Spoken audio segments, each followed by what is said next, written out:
The House by the Tracks. The summer of 1986 was for the most part pretty typical.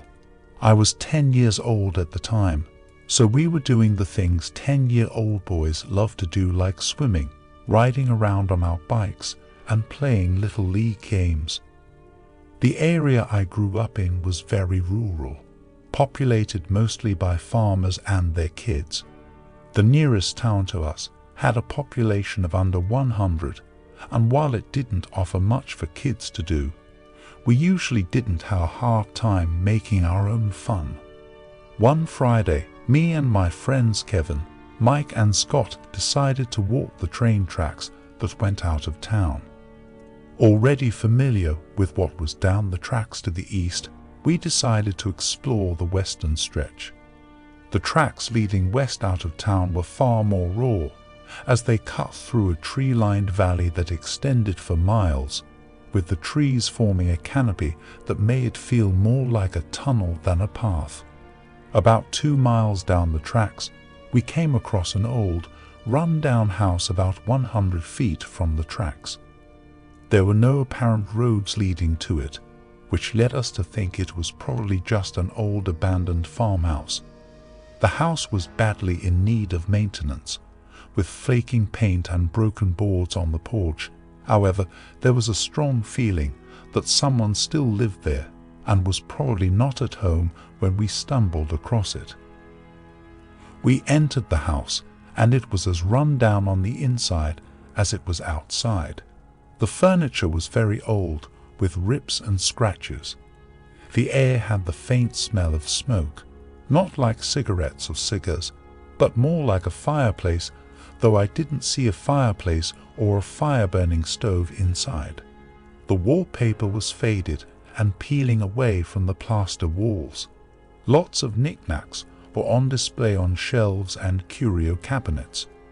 Being the mischievous boys that we were, Scott grabbed a vase from a shelf and smashed it on the floor.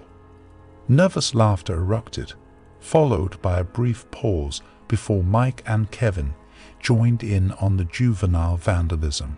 I'm stunned to see how freely my friends were destroying this stuff, so I panicked and ran from the house, thinking that somebody lives there or owns that stuff, and I didn't want to get into trouble. An hour later, I've arrived at home. Saturday morning, I woke up and enjoyed cartoons and cereal like I did every Saturday morning. However, I couldn't shake the guilt of what my friends did to that house. After lunch, I reluctantly made my way back to the house and knocked on the door. A few moments passed before I saw an old woman come to the door. "Hello there, young man. Can I help you?" I reply. "Ah, yes, ma'am. Me and my friends were here last night and they broke some of your things.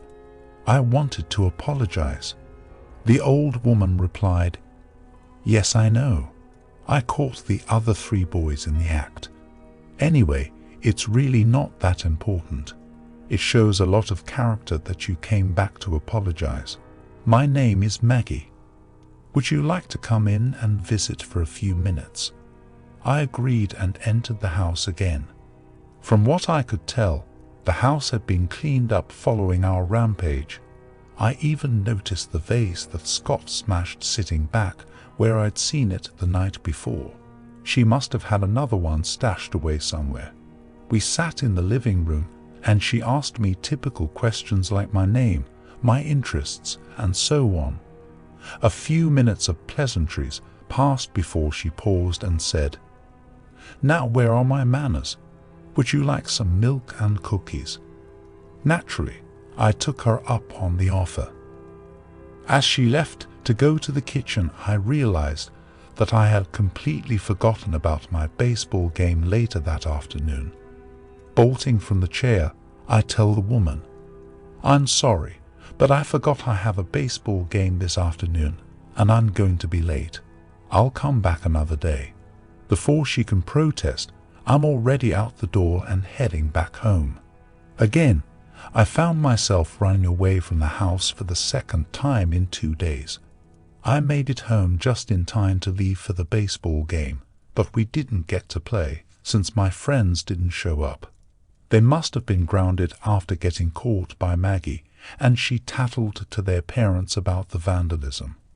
After spending more time thinking about how I left the day before, I started to feel guilty for leaving the old woman so abruptly, so I decided to unburden myself to my dad. I explained what we had done and how I'd gone back to apologize. My dad looks at me with an unconvincing smirk. "Sure you did. You were in Crazy Maggie's house. Except that about 40 years ago an angry mob barricaded her in that house, then burned it to the ground after the bodies of 7 missing children were found buried on her property." My eyes opened wide in a combination of terror and disbelief. Perhaps my dad is just messing with me, but I still claimed for about 20 minutes that I was telling the truth. Frustrated with my tenacity, Dad said, "You can still see the graves where each body was discovered. Let's go, I'll show you." Reluctantly I agree, and we arrive at the house roughly an hour later. To my surprise, it's exactly as my dad said. The house was no longer there. Only the foundation and the burned and rotted frame remained. Did I imagine the whole thing? My dad told me about the history of the house and the tragic story of the grisly murders. He beckons me back behind the house to point out where the bodies were discovered. We round the corner, and he spends a few moments to inspect the area more closely. "That's odd," my dad said. "I thought there were only 7 murders, but I count 10 graves here.